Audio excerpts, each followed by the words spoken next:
Anyone who's worked on projects knows that they're often beset with cost overruns or time overruns, and research in the construction industry has identified that typically 20% of all expenditure is through error. Now that cost and that time can be absolutely slashed if you can just get the team working right and the collaboration right, so that you have a mutual understanding of the objectives of the project. Imagine Engineering has a unique set of skills that it brings together. Firstly, we're all technical engineers and architects, so we have a deep understanding of construction.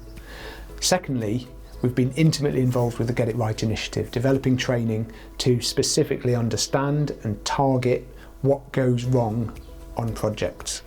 But the third element is a military background and a deep understanding of military planning, leadership and teamwork processes. So a project workshop is a tailored workshop that brings together the whole of a project team.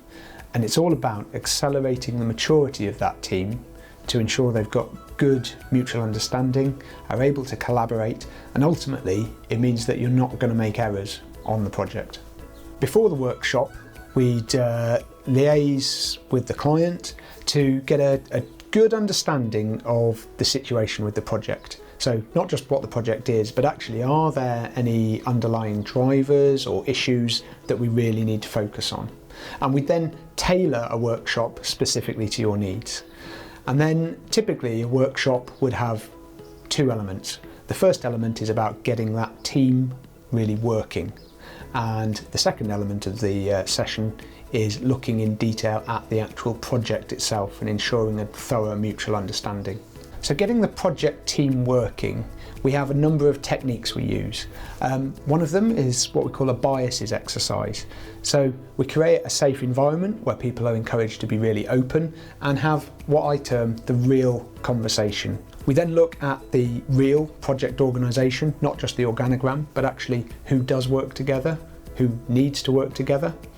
And we can then explore techniques of communication, so thinking about closed loop communication and are we genuinely communicating effectively? And we can develop a communications charter to agree that. So by understanding the project organisation, people can identify who they need to communicate with, and we then run a speed dating event, which means that not only have you identified who you really need to communicate with, but you've actually met them and know how to communicate with those people. Understanding the project starts off with the fundamental question of why. Why are we doing this? And it's vital that everyone in the project team has a clear understanding of the intent. So that's really about zooming out and then zooming back in on the project.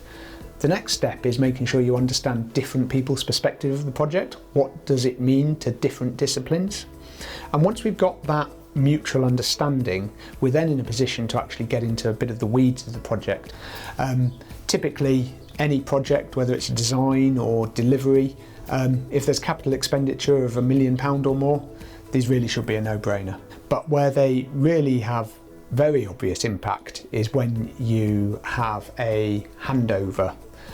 So it might be when you appoint new designers or when you appoint contractors to do the delivery, and it ensures that the information is passed from one group to the next and really promotes that mutual understanding.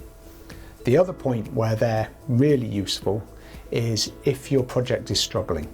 If you're struggling with collaboration, you can use this workshop as a way of resetting your project so that you can succeed.